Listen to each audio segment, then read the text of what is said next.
ഒന്ന് ഡിസ്ക്രീറ്റ് എന്ന് പറയും. ഡിസ്ക്രീറ്റ് ചാർജ് എന്ന് പറയാം. പിന്നെ പറയുന്നത് കണ്ടിന്യൂസ് ചാർജ്.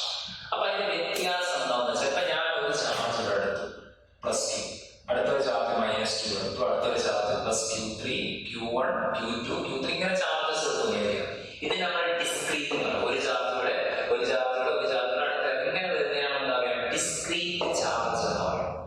പക്ഷെ ചിലപ്പോൾ കണ്ടിന്യൂസ് എന്താ വെച്ചാൽ മെറ്റാലിക് പ്ലേറ്റ് എടുത്തു തരിക, ഇതേപോലത്തെ ഒരു മെറ്റാലിക് പ്ലേറ്റ്. ഈ പ്ലേറ്റിന്റെ സർഫേസ് കംപ്ലീറ്റ് ഇങ്ങനത്തെ ചാർജ് ഇരിക്കും.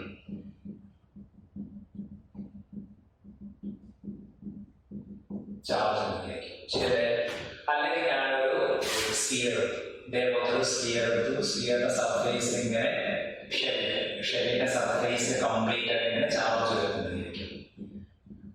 അപ്പൊ ഇങ്ങനെ വരുന്ന സമയത്താണ് നമ്മൾ എന്താ പറയാ, ഇതിനെ നമ്മൾ കണ്ടിന്യൂസ് ചാർജ് ഡിസ്ട്രിബ്യൂഷൻ പറയാം. അടുത്തടുത്ത് ചാർജ് വരാം, ക്ലോസ്ലി സ്പേസ്ഡ് ചാർജസ് എന്ന് പറയാം.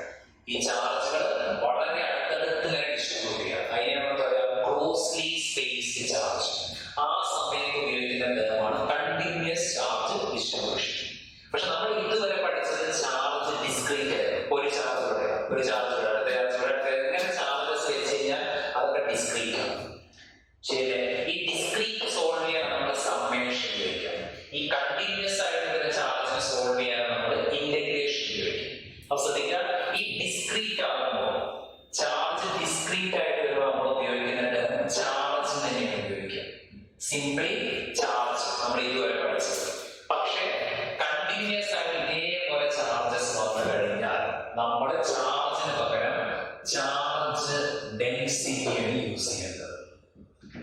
ചാർജിന് പകരം ചാർജ് ഡെൻസിറ്റി. അപ്പൊ ശ്രദ്ധിക്കുക, നമ്മൾ ഡിസ്ക്രീറ്റ് ചാർജ് ഇതുവരെ പറഞ്ഞു. ഇനി നമ്മൾ പറയാൻ പോകുന്നത് continuous charge distribution. Charge continuous ആവുമ്പോൾ ഇതേപോലെ അടുത്തടുത്ത് വരിക.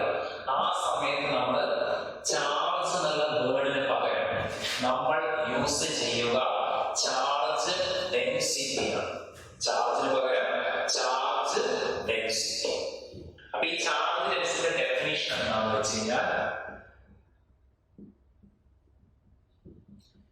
Charge density equal to charge by dimension ആണ്. ശ്രദ്ധിക്കുക, ചാർജ് ഡെൻസിറ്റി കണ്ടുപിടിക്കാനുള്ള formula charge density equal to charge by dimension. അപ്പൊ അതിന് 3 ടൈപ്പ് ഉണ്ട് ചാർജ് ഡെൻസിറ്റി. കാരണം ഡയമെൻഷൻ ആയപ്പോൾ 1 ഡയമെൻഷൻ ആണ്. ഇപ്പൊ നിങ്ങൾ റോഡ് എടുത്തു കഴിഞ്ഞാൽ, ഇതേപോലെ റോഡ് എടുത്തു കഴിഞ്ഞാൽ ചാർജ് ബൈ ലെങ്ത് വരും. നേരെ വെച്ചിട്ടുള്ള ഷീറ്റ് എടുത്തു കഴിഞ്ഞാൽ, മെറ്റാലിക് ഷീറ്റ് എടുത്തു കഴിഞ്ഞാൽ, ഇതേപോലെ മെറ്റാലിക് ഷീറ്റ് എടുത്തു കഴിഞ്ഞാൽ ചാർജ് ബൈ ഏരിയ വരും. ഇനി നിങ്ങളൊരു വോളിയം ക്യൂബ് ഒക്കെ എടുത്തു കഴിഞ്ഞാൽ 3 ഡയമെൻഷൻ, അപ്പൊ നമ്മുടെ ചാർജ് ബൈ വോളിയം വരും. അപ്പൊ നമ്മുടെ സാധാരണ ഫസ്റ്റ് വരുന്ന ലീനിയർ ചാർജ് ഡെൻസിറ്റി എന്ന് പറയുന്നത്.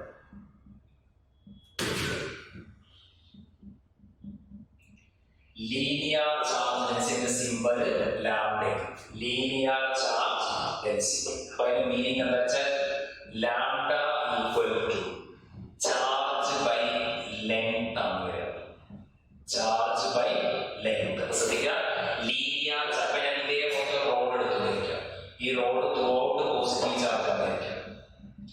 അല്ലെങ്കിൽ ഒരു റോഡ് ഉണ്ട്, rod throughout positive charge. ആ സമയത്ത് ഞാൻ എന്താ ഉപയോഗിക്കുക, ചാർജ് ബൈ ലെങ്ത് ആണ് ഉപയോഗിക്കുക. ഇങ്ങനെ കിട്ടിക്കഴിഞ്ഞാൽ ചാർജ് ബൈ ലെങ്ത്. ഇയാളുടെ ലെങ്ത് എല്ലും ചാർജ് ക്യൂ ആണെങ്കിൽ ലാംഡ ഈക്വൽ ടു എന്ത് വരും, ക്യൂ ബൈ എൽ വരും. ചാർജ് ബൈ ലെങ്ത് വരും. ക്ലിയർ? അപ്പൊ ഇയാളുടെ എസ് ഐ എന്ത് വരും, S I charge unit coulomb metre. S I unit coulomb metre. അത് വെച്ച് ഡയമെൻഷൻ ഈസി ആയിട്ട് കണ്ടുപിടിക്കാൻ പറ്റും. അപ്പൊ ഇതിന് നമ്മുടെ ചാർജ് ലീനിയർ ചാർജ് ഡെൻസിറ്റി എന്ന് പറയും. ഇനി രണ്ടാമതാണ് സർഫേസ് ചാർജ് ഡെൻസിറ്റി. നമ്മൾ സാധാരണ സിഗ്മ പറയും. സർഫേസ് ചാർജ് ഡെൻസിറ്റി സ്വാഭാവികമായിരിക്കും ചാർജ് ബൈ ഏരിയയും. Sigma is nothing but equal to charge by surface area അല്ലെങ്കിൽ ചാർജ് ഏരിയ. അതിനെ നമ്മൾ സർഫേസ് ചാർജ് ഡെൻസിറ്റി എന്ന് പറയും. ശരിയല്ലേ? ഇപ്പൊ അവിടെ ഇതേപോലെ ഒരു ഷീറ്റ് എടുത്തിരിക്കാം. ഷീറ്റ് എടുത്തിട്ട് ഇയാൾക്ക് മൊത്തം ചാർജ് കഴിക്കും. ശരിയല്ലേ? അപ്പൊ ആ സമയത്ത് നമ്മൾ ഇയാളുടെ ഏരിയ എ ആണെങ്കിൽ മൊത്തം ചാർജ് ക്യൂ ആണെങ്കിൽ എന്ത് ചെയ്താൽ മതി? Sigma is nothing but equal to Q by A, charge by area. Clear? അപ്പൊ ഇയാളുടെ എസ് ഐ യൂണിറ്റ് എന്ത് വരും? S I unit is charge coulomb per metre square. Coulomb per metre square. സ്വാഭാവികമായിട്ട് dimension ആയിരിക്കും. ശരിയല്ലേ? അപ്പൊ അത് 1 ഡയമെൻഷൻ, ലെങ്ത് ആവുമ്പോൾ 1 ഡയമെൻഷൻ, ഏരിയ വന്നാൽ 2 ഡയമെൻഷൻ. ഇനി വോളിയം 3 ഡയമെൻഷൻ ആവുമ്പോൾ നമ്മൾ മൂന്നാമത് ഉപയോഗിക്കുന്നത് വോളിയം ചാർജ് ഡെൻസിറ്റിയാണ്.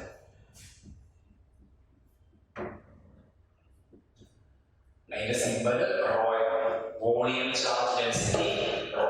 അപ്പൊ അത് കണ്ടുപിടിക്കാൻ എന്തായിരിക്കും? അവിടെ ക്യൂബ് കൺസിഡർ ചെയ്താൽ മതി. ക്യൂബ് കൺസിഡർ ചെയ്യാം. മൊത്തം ക്യൂബിന്റെ അകത്ത് ചാർജസ് ആയിരിക്കും. അല്ലെങ്കിൽ സ്ഫിയർ ആയാലും മതി, 3 ഡയമെൻഷൻ ആയാലും മതി. നമുക്ക് എന്ത് ചെയ്യും? Rho is nothing but equal to Q by B വരും, ചാർജ് ബൈ വോളിയം. അപ്പൊ അവിടെ എന്താ പറയുക? Volume charge density. ഇയാളെ എസ് ഐ യൂണിറ്റ് എന്താ പറയുക? Coulomb per metre cube. Coulomb per metre cube. അപ്പൊ ശ്രദ്ധിക്കുക, നമ്മൾ കണ്ടിന്യൂസ് ആയിട്ട് ചാർജ് തന്നു കഴിഞ്ഞാൽ നമ്മൾ ചാർജ് ഉപയോഗിക്കുക. ചാർജിന് പകരം ചാർജ് ഡെൻസിറ്റി ഉപയോഗിക്കും. ചാർജ് ഡെൻസിറ്റി എന്ന് പറഞ്ഞാൽ ചാർജ് ബൈ ഡയമെൻഷൻ. ലെങ്ത് ആണെങ്കിൽ ചാർജ് ബൈ ലെങ്ത്. അതിനാണ് ലീനിയർ ചാർജ് ഡെൻസിറ്റി എന്ന് പറയാം. ഏരിയ ആണെങ്കിൽ ചാർജ് ബൈ ഏരിയ. അതിനാണ് സർഫേസ് ചാർജ് ഡെൻസിറ്റി. വോളിയം ആണെങ്കിൽ ചാർജ് ബൈ വോളിയം. അതിനാണ് എന്താ പറയുക? Volume charge density. അപ്പൊ ശ്രദ്ധിക്കുക, നമ്മൾ ഗോസ് തിയറം പറഞ്ഞു. Total electric flux for a closed surface is equal to Q by epsilon zero. ഇനി ഗോസ് തിയറം അപ്ലൈ ചെയ്യണമെങ്കിൽ ആ സർഫേസ് എൻക്ലോസ്ഡ് ആയിരിക്കണം. അപ്പൊ ഒരു ഗോഷ്യൻ സർഫേസ് കൺസിഡർ ചെയ്യും, അല്ലെ? അപ്പൊ ഇതിന്റെ 3 അപ്ലിക്കേഷൻസ് ആണ് നമുക്ക് പഠിക്കാനുള്ളത്. ഫസ്റ്റ് വൺ ആണ് electric field due to a infinitely long uniformly charged long straight wire. അപ്പൊ ഇലക്ട്രിക് ഫീൽഡ് ആണ് കണ്ടുപിടിക്കുന്നത്. ഗോസ് തിയറം ഉപയോഗിക്കുന്നതിന് ഇലക്ട്രിക് ഫീൽഡ് കണ്ടുപിടിക്കാൻ വേണ്ടി. അപ്പൊ ഞാൻ ആദ്യം ഇതേപോലത്തെ ഒരു വയർ കൺസിഡർ ചെയ്തു. ഇതാണ് യൂണിഫോംലി ചാർജ്ഡ് വയർ. ലോങ് വയറാണ്. ഇതേപോലത്തെ യൂണിഫോംലി ചാർജ്ഡ് വയർ കൺസിഡർ ചെയ്തു. ആ വയറിന്റെ ചാർജ്, ആണ് ക്യൂവിലേക്ക്. ദാറ്റ് മീൻസ് ഇത് പ്ലസ് ആണ്, ത്രൂ ഔട്ട് കണ്ടിന്യൂസ് ചാർജ് ആയിരിക്കും. കണ്ടിന്യൂസ് ചാർജ് ഡിസ്ട്രിബ്യൂഷൻ ആണ് throughout plus. Uniformly charge വയറാണ്, കംപ്ലീറ്റ് എന്ത് ചാർജ്? Positive charge. ശരിയല്ലേ? അതിന്റെ ചാർജ് ചെയ്യാൻ ക്യൂ എടുത്തു. സ്വാഭാവികമായിട്ട് ലീനിയർ ചാർജ് ഡെൻസിറ്റി, കാരണം ലെങ്ത് ആയ കാരണം linear charge density equal to lambda. Linear charge density lambda. ശരിയല്ലേ? Q by N. ശരിയല്ലേ? അപ്പൊ ഇതാണ് ഇത് പ്ലസ് കൊടുക്കാം, മൈനസ് കൊടുക്കാം. വേണമെങ്കിൽ ഫുൾ പ്ലസ് എടുത്തു മാത്രം, വേണമെങ്കിൽ നിങ്ങൾക്ക് എന്ത് കൊടുക്കാം? എല്ലാം മൈനസ് കൊടുക്കാം. ഇനി ഇവിടെ ഒരു പോയിന്റ് കൺസിഡർ പി. ഇവിടെ ഒരു പോയിന്റ് ഞാൻ കൺസിഡർ പി എന്ന പോയിന്റ് ഇവിടുന്ന് R ഡിസ്റ്റൻസ്. ശ്രദ്ധിക്കുക, ഞാനൊരു പോയിന്റ് ആ വയറിന്റെ അടുത്ത് പി എന്നൊരു പോയിന്റ് കൺസിഡർ ചെയ്തിട്ട് വയറിൽ നിന്നും R ഡിസ്റ്റൻസ്. ഇത് എയിം എന്താണെന്ന് വെച്ചാൽ electric field at P due two wire. അപ്പൊ കണ്ടുപിടിക്കാമോ? ഇതാണ് നമ്മുടെ എയിം. ഈ പി എന്ന് പറഞ്ഞ പോയിന്റിലെ ഇലക്ട്രിക് ഫീൽഡ് കണ്ടുപിടിക്കണം. ആരാണ് ഈ പി എന്ന പോയിന്റ് ഇലക്ട്രിക് ഫീൽഡ് കൊടുക്കുക? ഈ ലോങ് ചാർജ് വയർ. അപ്പൊ ശ്രദ്ധിക്കണം, ഒരു സിംഗിൾ ചാർജ് അല്ല. ഇവിടെ ഇലക്ട്രിക് ഫീൽഡ് ഉണ്ടാവും, ഇവിടെ ഇലക്ട്രിക് ഫീൽഡ്, ഇവിടെ ഓരോ പോയിന്റിൽ ഇയാളുടെ ഇലക്ട്രിക് ഫീൽഡ് ഉണ്ടാവും. ശരിയല്ലേ? അപ്പൊ അത് കണ്ടുപിടിക്കാൻ വേണ്ടി നമ്മൾ പോവാണ് ഇലക്ട്രിക് ഫീൽഡ് പി. ശരിയല്ലേ? Electric field P due to the wire. എത്ര ഡിസ്റ്റൻസ് ആണ്? R distance. അപ്പൊ നമുക്ക് ശ്രദ്ധിക്കുക, സാധാരണ ഈ യൂണിഫോംലി ചാർജ് വയറാണ്. ഇതാണ് നിങ്ങളുടെ യൂണിഫോംലി ചാർജ് വയറിന്റെ.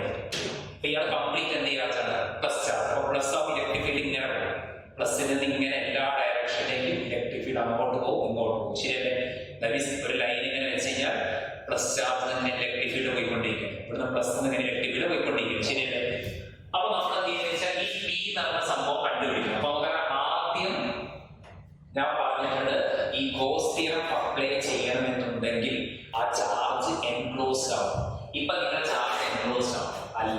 അപ്പൊ ഞാൻ അതിനെ എൻക്ലോസ് ചെയ്യാൻ വേണ്ടി ഒരു ഗോഷിയൻ സർഫേസ് കൺസിഡർ ചെയ്തു. ശ്രദ്ധിക്കുക, ഞാൻ ഈ ചാർജ് എൻക്ലോസ് ചെയ്യാൻ വേണ്ടി ഒരു സിലിണ്ടർ ഏത് ഷേപ്പ് വേണമെങ്കിലും നമുക്ക് കൺസിഡർ ചെയ്യാം. പക്ഷെ നമ്മൾ സോൾവ് ചെയ്യാൻ എളുപ്പത്തിന് വേണ്ടിയിട്ട് ഇറഗുലർ ഷേപ്പ് ഒക്കെ കൺസിഡർ ചെയ്യാൻ പറ്റില്ല, നിങ്ങൾക്ക് ഏരിയ കണ്ടുപിടിക്കാൻ പറ്റില്ല. അപ്പൊ നമ്മള് നോൺ ആയിട്ടുള്ള ഒരു ഷേപ്പ് കൺസിഡർ ചെയ്യും. അതായത് ഇപ്പൊ ഒരു സിലിണ്ടറിക്കൽ ഷേപ്പ്. അപ്പൊ ഞാൻ എന്ത് ചെയ്തു,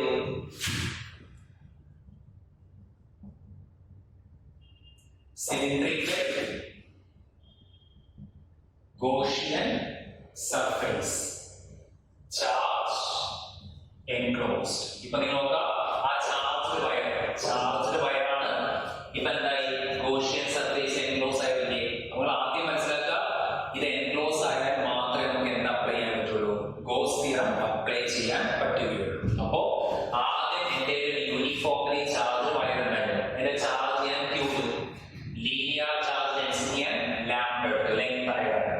ഇനി ഞാൻ പി നമ്മുടെ പോയിന്റ് എടുത്തു, ഇവിടുന്ന് ആ ഡിസ്റ്റൻസ്, ഇവിടുത്തെ ഇലക്ട്രിക് ഫീൽഡ് കണ്ടുപിടിക്കുക. എന്ത് ചെയ്തു, ഗോസ് തിയറമാണ് ഞാൻ അപ്ലൈ ചെയ്യാൻ പോകുന്നത്. ഗോസ് തിയറം അപ്ലൈ ചെയ്യണമെങ്കിൽ നിങ്ങൾക്ക് തന്നിട്ടുള്ള ചാർജ് എൻക്ലോസ്ഡ് ആവും. അപ്പൊ ഈ വയർ എൻക്ലോസ്ഡ് ആക്കാൻ വേണ്ടി ഞാനൊരു ഇമാജിനറി ഗോഷിയൻ സർഫേസ് കൺസിഡർ ചെയ്തു, സിലിണ്ടറിക്കൽ ഷേപ്പ്. ക്ലിയർ? ഇനി നിങ്ങൾ ശ്രദ്ധിക്കേണ്ട കാര്യം വെച്ചാൽ ഞാൻ 3 പോർഷൻസ് ഉണ്ട്. ഇവിടെ ഞാനൊരു സ്മോൾ പോർഷൻ എടുത്തു, ശരിയല്ലേ? അതേപോലെ ഇവിടെ ഞാനൊരു സ്മോൾ പോർഷൻ എടുത്തു, ഇവിടെ ഞാനൊരു സ്മോൾ പോർഷൻ എടുത്തു. ഇവിടെ 1, ഇവിടെ 2 എടുത്തു, ഇവിടെ 3 എടുത്തു. അപ്പൊ ശ്രദ്ധിക്കുക, 3 പോർഷൻസ് ഞാൻ കൺസിഡർ ചെയ്തു, 1, 2, 3. നമുക്ക് ഇലക്ട്രിക് ഫീൽഡ് ഞാൻ ഓൾറെഡി പറഞ്ഞു. ഇലക്ട്രിക് ഫീൽഡ് എങ്ങനെ പോവാം, ഇലക്ട്രിക് ഫീൽഡ് ഇങ്ങനെ പോയിക്കൊണ്ടിരിക്കല്ലേ. അപ്പൊ ഞാൻ ഇവിടെ വരയ്ക്കുന്നു, ഈ പോയിന്റിലെ ഇലക്ട്രിക് ഫീൽഡ് ഞാൻ ഇങ്ങോട്ടേക്ക് വരച്ചു, ശരിയല്ലേ? കാരണം പ്ലസ് ചാർജ് ഇത് പ്ലസ് ആണെങ്കിൽ ഇലക്ട്രിക് ഫീൽഡ് ഇങ്ങനെ പോയിക്കൊണ്ടിരിക്കും. ഇവിടെയും അതേപോലെ ഇലക്ട്രിക് ഫീൽഡ് ഞാൻ ഇങ്ങോട്ടേക്ക് എടുത്തു, ഇവിടെയും അതേപോലെ ഇലക്ട്രിക് ഫീൽഡ് ഞാൻ ഇങ്ങോട്ടേക്ക് എടുത്തു. ക്ലിയർ ആയോ? ക്ലിയർ? ഇതാണ് യൂണിഫോംലി ചാർജ് വയറിന്റെ ഇലക്ട്രിക് ഫീൽഡ് ഇങ്ങനെ പാസ് ചെയ്തുകൊണ്ടിരിക്കും. ഇലക്ട്രിക് ഫീൽഡ് രണ്ട് സൈഡിലേക്ക് പോയിക്കൊണ്ടിരിക്കും. അപ്പൊ ഇവിടെ ഒരു സ്മോൾ പോർഷൻ എടുത്തു, അപ്പൊ ഇലക്ട്രിക് ഫീൽഡ് ഇങ്ങനെ പോയിക്കൊണ്ടിരിക്കും, ഇലക്ട്രിക് ഫീൽഡ് ഇങ്ങനെ പോയിക്കൊണ്ടിരിക്കും. ഇനി ഇവിടുത്തെ ഏരിയ വെക്ടർ വരക്കണം, എന്നാൽ നമുക്ക് ഫ്ലക്സ് കണ്ടുപിടിക്കാൻ പറ്റുള്ളൂ. ഏരിയ വെക്ടർ എങ്ങനെ കണ്ടുപിടിക്കാം? അപ്പൊ ഇത്ര ആലോചിച്ചാൽ മതി. ഇതാണ് എന്റെ യൂണിഫോംലി ചാർജ് വയറിന്റെ. ഇതിപ്പോ ഇങ്ങനത്തെ ഒരു സിലിണ്ടറിക്കൽ സർഫേസിൽ എന്തായി, ഇതേപോലെ ഒരു സിലിണ്ടറിക്കൽ സർഫേസിൽ എൻക്ലോസ്ഡ് ആയി. ക്ലിയർ? ഒന്നുകൂടി ക്ലിയർ ആയിട്ട് പറഞ്ഞു കഴിഞ്ഞാൽ ഇതൊരു സിലിണ്ടർ ആണെന്ന് വിചാരിച്ചാൽ മതി. ഇപ്പൊ നമ്മുടെ ഇതാണ് യൂണിഫോംലി ചാർജ് വയർ. ഇപ്പൊ ഇതിനകത്താണ് യൂണിഫോംലി ചാർജ് വയർ എൻക്ലോസ്ഡ് ആയി, അയാളെ ചുറ്റിയിട്ട് ഈ ഗോഷിയൻ സർഫേസ്, ശരിയല്ലേ? ഇപ്പൊ ഞാൻ ഇലക്ട്രിക് ഫീൽഡ് ഇങ്ങനെ പോയിക്കൊണ്ടിരിക്കും, ശരിയല്ലേ? എല്ലാ ഡയറക്ഷനും. ഇപ്പൊ ഇവിടെ ഒരു പോർഷൻ കൺസിഡർ ചെയ്ത് ഇങ്ങനെ നോക്കുന്ന സമയത്ത് ഇവിടെ ഒരു പോർഷൻ കൺസിഡർ ചെയ്ത്, സ്മോൾ പോർഷൻ, ഇവിടെ ഒരു സ്മോൾ പോർഷൻ സൈഡിൽ. ഇവിടെ നോക്കുമ്പോൾ ഇലക്ട്രിക് ഫീൽഡ് ഇങ്ങോട്ട് പോകും, ശരിയല്ലേ? ഇലക്ട്രിക് ഫീൽഡ് ഇങ്ങോട്ട് പോയി, ഏരിയ വെക്ടർ ഇങ്ങോട്ടല്ല വരിക. കുറച്ച് കൺഫ്യൂഷൻ ആണ്, ശ്രദ്ധിക്കുക. ഞാൻ ആദ്യം നേരത്തെ 1 കൺസിഡർ ചെയ്തു, 1 കൺസിഡർ ചെയ്ത് ഇലക്ട്രിക് ഫീൽഡ് ഇങ്ങോട്ടല്ല പോകുന്നത്. ഏരിയ വെക്ടർ ആ സർഫേസിന് പെർപെൻഡിക്കുലർ ആയിട്ട്, ഇതല്ല സർഫേസ് പെർപെൻഡിക്കുലർ, ഇതല്ല ഇവിടെ പെർപെൻഡിക്കുലർ, ശരിയല്ലേ? ഇനി അടുത്ത കേസ് ഡൗൺ നോക്കുമ്പോൾ ഡൗണിൽ ഇലക്ട്രിക് ഫീൽഡ് ഇങ്ങോട്ട് പോകണം, ശരിയല്ലേ? ഇങ്ങോട്ടേക്ക് പോണ്, ഞാൻ താഴേക്ക് പെർപെൻഡിക്കുലർ വരച്ചു, ഇതല്ല area vector face, area vector ഇങ്ങോട്ട് വരച്ചു പെർപെൻഡിക്കുലർ. ഇവിടെ ഇലക്ട്രിക് ഫീൽഡ് ഇങ്ങോട്ടേക്കല്ലേ, ഏരിയ വെക്ടർ ഞാൻ നോക്കുമ്പോൾ അതേ ഡയറക്ഷൻ, നിങ്ങളുടെ ഡയറക്ഷൻ ആണെങ്കിൽ നിങ്ങൾ നോക്കുന്ന സ്ഥലത്ത് ഇവിടെ നിങ്ങളുടെ സ്മോൾ പോർഷൻ എടുത്തെങ്കിൽ ഇലക്ട്രിക് ഫീൽഡ് നിങ്ങളുടെ അടുത്തേക്ക് വരും, ഏരിയ വെക്ടറും അതേ ഡയറക്ഷൻ വരിക. ക്ലിയർ ആയി? അപ്പൊ നമ്മൾ നോക്കുന്ന സമയത്ത് 3 പോർഷൻസ്. ഇവിടെ നോക്കുമ്പോൾ BS ന്റെ ഡയറക്ഷൻ ഇങ്ങോട്ടേക്ക് വരും. ക്ലിയർ? കാരണം ഇവിടെ എക്ക് പെർപെൻഡിക്കുലർ ആണ്, ഇവിടെ BS ന്റെ ഡയറക്ഷൻ ഇങ്ങോട്ടേക്ക് വരും. ക്ലിയർ? ഇവിടെ ഇങ്ങനെ ഇരിക്കുന്ന അതേ ഡയറക്ഷൻ, അപ്പൊ DS ഇതേ ഡയറക്ഷനും പോകും. മനസ്സിലായിട്ടുണ്ടോ? അപ്പോ ഇതാണ് ആകെ ശ്രദ്ധിക്കേണ്ട കാര്യം. ഇത്രയും കിട്ടിക്കാൻ ഈസി ആയിട്ട് ഈ സംഭവം കണ്ടുപിടിക്കാൻ പറ്റും. അപ്പൊ ആദ്യം നിങ്ങൾ ഇലക്ട്രിക് ഫീൽഡ് ഇങ്ങനെ പോയിക്കൊണ്ടിരിക്കുക, അത് കാണിച്ചു. ഇനി ഇവിടെ ഒരു സ്മോൾ പോർഷൻ, അപ്പൊ area vector perpendicular outward, area vector perpendicular outward, area vector ഇതിങ്ങനെ ഇങ്ങോട്ടേക്കല്ലേ ഇരിക്കുന്നത്, ഇയാൾ ഇങ്ങനെയല്ലേ ഇരിക്കുന്നത്, ഇയാൾ ഇങ്ങനെ ഇരിക്കുന്നത്, ഇയാൾ ഇങ്ങനെ ഇരിക്കുന്നത്, ഇയാൾ ഇങ്ങനെ ഇരിക്കുന്നത്. ഏരിയ വെക്ടർ ഇങ്ങോട്ടല്ലേ, 3 ഡയമെൻഷനാണ്. ക്ലിയർ? അപ്പൊ ഇവിടുത്തെ ഫ്ലക്സ് ഞാൻ 5 എടുത്തു, ഇവിടുത്തെ ഫ്ലക്സ് ഞാൻ 5 എടുത്തു, ഇവിടുത്തെ ഫ്ലക്സ് ഞാൻ 5 എടുത്തു. അപ്പൊ ടോട്ടൽ ഫ്ലക്സ് എന്ത് വരും? Total flux 5 equal to 5(1) plus 5(2) plus 5(3). ശരിയല്ലേ? അപ്പൊ total flux nothing but equal to the closed integral E dot ds. നമുക്കറിയാം ഫ്ലക്സിന്റെ ഫോർമുല എന്താണ്? phi equal to closed integral E dot ds അല്ലെങ്കിൽ E ds cos theta അല്ലേ? E ds cos theta. നമ്മൾ ആദ്യത്തെ case പറയും. First കേസിൽ phi 1 എന്ത് വരും? closed integral E ds. ഇവിടെ cos കാരണം ആംഗിൾ എത്രയാണ്? ഇവിടുത്തെ ആംഗിൾ 90. ശരിയല്ലേ? അപ്പോൾ E ds cos 90 plus phi 2. phi 2 എന്നാണ് രണ്ടാളും ഒരേ ഡയറക്ഷൻ. അപ്പോൾ E ds cos 0 plus മൂന്നാമത്തെ കേസിൽ ഇവിടെ ആംഗിൾ എത്ര വരിക? 90. അപ്പോൾ closed integral E ds cos 90. Clear? അപ്പോൾ cos 90 ആയിരിക്കുകയാണ് 0. ഈ ടേം ആയിരിക്കും. ഈ ടേം 0 ആയി പോയി, ഈ ടേമും 0 ആയി പോയി. ശരിയല്ലേ? അപ്പോൾ എന്ത് വരും? Total flux phi is nothing but equal to closed integral E ds. ശരിയല്ലേ? So this is nothing but equal to E നമ്മൾ പുറത്തേക്ക് എടുത്തു constant integral ds. Integral ds. അപ്പോൾ E into ഇനി പറയാം ds എന്ന ആരെയാണ്? ശ്രദ്ധിക്കുക, ഞാൻ ഒന്നുകൂടി പറയാം. നമ്മൾ കൺസിഡർ ചെയ്തത് എന്താണ്? ഒരു സിലിണ്ടറിക്കൽ ഗോഷ്യൻ സർഫേസ്. അതിന്റെ പേരൊക്കെ ഫേസ് പോയി. ഇതാണ് സിലിണ്ടറിക്കൽ ഗോഷ്യൻ സർഫേസ് എങ്കിൽ ഈ ഫേസ് പോയി. കാരണം ഇയാൾ കാരണം ഫ്ലക്സ് ഇല്ല. കാരണം ഇവിടെ 90 ഡിഗ്രി ഇയാൾ പോയി, താഴത്തെ ഭാഗം പോയി. ഇയാൾ കാരണം ഫ്ലക്സ് ഇല്ല, ഇയാൾ കാരണം ഫ്ലക്സ് ഇല്ല. ബാക്കി ഈ ഭാഗം മാത്രമേ ഉള്ളൂ. അപ്പൊ ഈ ഭാഗത്തിന്റെ ഏരിയ എന്താ പറയുക? ds എന്നുള്ള ആരെ ഏരിയ? ഈ ഭാഗം കാരണം ഫ്ലക്സ് ഉണ്ട്. അപ്പൊ അവിടെ ഇത്രയുള്ള സംഭവം. ഇതാണ് സിലിണ്ടർ ആണെങ്കിൽ തന്നെ ഈ ഭാഗം പോയി, ഈ ഭാഗം പോയി. ഈ കർവ്ഡ് സർഫേസിന്റെ ഏരിയ മാത്രമല്ല കണ്ടാൽ പോരെ. അപ്പൊ കർവ്ഡ് സർഫേസിന്റെ ഏരിയ എന്താ പറയുക? ഞാൻ ഇയാളെ ലെങ്ത് എന്റെ അടുത്ത് വിചാരിക്കാം. ഇവിടെ നിന്നോട്ടേക്ക് ലെങ്ത് ഞാൻ എന്റെ എടുത്തു, ഇവിടെ നിന്നോട്ടേക്ക് ഡിസ്റ്റൻസ് ആവുമല്ലേ? അപ്പൊ ഇയാളെ സർക്കംഫറൻസ് 2πr അല്ലേ? 2πr എല്ല് കണ്ടാൽ ഏരിയ കിട്ടും. ഇത്രയുള്ള സംഭവം, ഇത്രയുള്ള ഭാഗം. ടോപ്പും പോയി, ബോട്ടം പോയി. ഇനി കർവ് ഷേപ്പ് മാത്രമേ ഉള്ളൂ. ശരിയല്ലേ? അപ്പൊ കർവ് ഷേപ്പിന് ലെങ്ത് എല്ലും റേഡിയസ് ആവുകയാണെങ്കിൽ ഏരിയ എന്താ പറയുക? 2πr into L. ശരിയല്ലേ? ഏരിയ. അപ്പൊ നിങ്ങൾക്ക് സിലിണ്ടർ നമ്മൾ എടുത്തു കഴിഞ്ഞാൽ ടോപ്പ് ഫേസും ബോട്ടം ഫേസും ഒഴിവാക്കുക, ബാക്കി പോർഷൻ മാത്രമേ ഫ്ലക്സ് ഉള്ളൂ. അപ്പോ അതിന്റെ ഏരിയ എത്ര വരിക? ds is equal to 2πr into L. Clear? അത് ഏരിയ ഓഫ് എന്താണ്? Curved portion. ഈ ഇയാളെയും ഒഴിവാക്കി ബാക്കി വരുന്ന ഈ പോർഷന്റെ area. Clear? 2πr into L. Equation 1. Clear? ഇനി ഓൾറെഡി എന്താണ് ഗോസ് തിയറം പറയുന്നത്? ഗോസ് തിയറം പറയുന്നതാണ് total flux phi is nothing but equal to q by epsilon 0 അല്ലേ? ഗോസ് തിയറം പറയുന്നത് ടോട്ടൽ ഫ്ലക്സ് കണ്ടുപിടിക്കാൻ ചെയ്താൽ മതി phi is nothing but equal to q by epsilon 0. ഇനി ഇക്വേഷൻ 1 ഉം 2 കൂടി കമ്പയർ ചെയ്താൽ മതി. ഇക്വേഷൻ 1 and 2 അതെന്ത് കിട്ടും? ഇക്വേഷൻ 1 and 2 എന്ത് കിട്ടും? രണ്ടിന്റെയും ഇവിടെ phi, ഇവിടെ phi. അപ്പൊ LHS സെയിം ആണ്, വാല്യൂ സെയിം ആണ്. E into 2πr equal to എന്ത് വരും? q by epsilon 0. നമുക്ക് കണ്ടുപിടിക്കുക ഇലക്ട്രിക് ഫീൽഡ് അല്ലേ? ഇലക്ട്രിക് ഫീൽഡ് കണ്ടുപിടിക്കാൻ നമ്മൾ പോയത് electric field E is equal to q by എന്താണ്? q by epsilon 0 into 2πr എന്ന് വരും. ക്ലിയർ?